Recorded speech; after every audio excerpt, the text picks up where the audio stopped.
Did you see Hunter's wife Lexi post him losing his mind in the box when some big play with some touchdown, and he looks like, I don't know what's the craziest you guys have gone in a sporting event. I've had my share. I can think of times he's out of his mind. He's hugging randos. He's high-fiving randos. He's running up and down. Was this him inside a suite or an actual seat? Okay. But he actually ran to the edge of the box to high-five people in the crowd, too. Hell yeah, Hunter. And it's definitely like it looks very real. Like it's not staged. Like he's just hype. It was also cool to see Brandon Crawford. He was out there with the wife and kids at Levi Stadium this past weekend. Take a quick break from the big hit to say, did you see that Ken Rosenthal reported that he's still looking for a spot, could play second or third, but a reunion with the Giants, unlikely. I saw that, Murph. Help me if I got all these wrong here.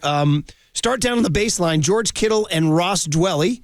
And did you see when Steph went over? So first of all, Steph goes over to dap up and hug George Kittle, which was brave because Kittle was wearing the Kevon Looney jersey with no sheath underneath, just going straight pit hair and he was tats. going bare arms. And then on the big murderer's row next to Lacob, Deebo Samuel, Brandon Ayuk, Trent Williams, Eric Armstead, Javon Kinlaw, a lime green jean suit, Chase Young, Jair Brown. Here's Lacob welcoming them, and this would be cut, I believe we have cut M. Yeah, so to give you guys the visual, it's his bridge club, and it's like a palace underground. It's like a big ornate door and long tables and beautiful wood paneling, mahogany. Probably that's not wood. That's Italian mahogany.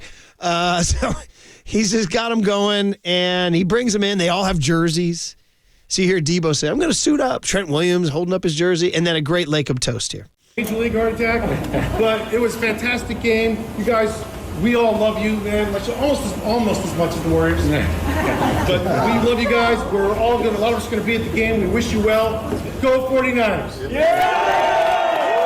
A successful toast, by the way. I like it. And also in the beginning of that clip, it kind of got cut off a little bit. Joe Lacob was like, yeah, you guys almost gave us a heart attack. Major League heart attack? Yeah.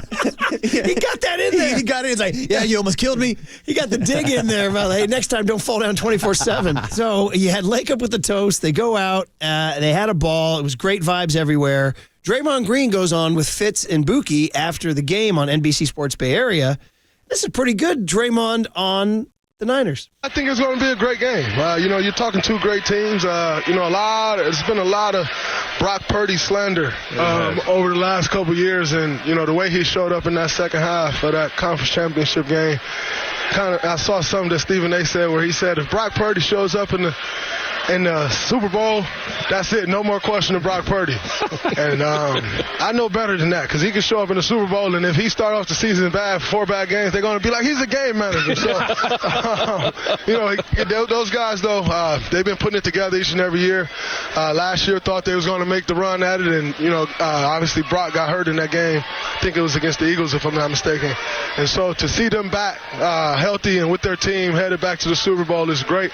I'm looking forward to it. That's the biggest event of the year, so I'm ready to check it out. Good stuff from Draymond. He's ready to go. He's better than Brady. Yeah, that's a fantastic breakdown. And I was thinking about it. It kind of sucks that the basketball season is going to be going on next week, obviously, at Super Bowl Radio Row, or I'm sure the Draymond Green podcast would have their own booth set up. You're going to get this podcast. We haven't gotten any. And then Steph Curry, after the game, he gave a take. I would have thought he would have come out a little more bay. Guy's been here now since 2011.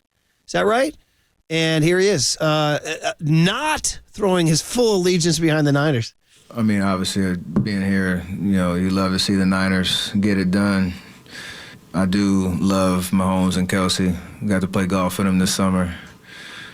I see him in Tahoe every year, so we have a pretty good relationship. In my household, it's just a win-win kind of vibe, but obviously, the hometown team. How long has it been since they won? You love to see that.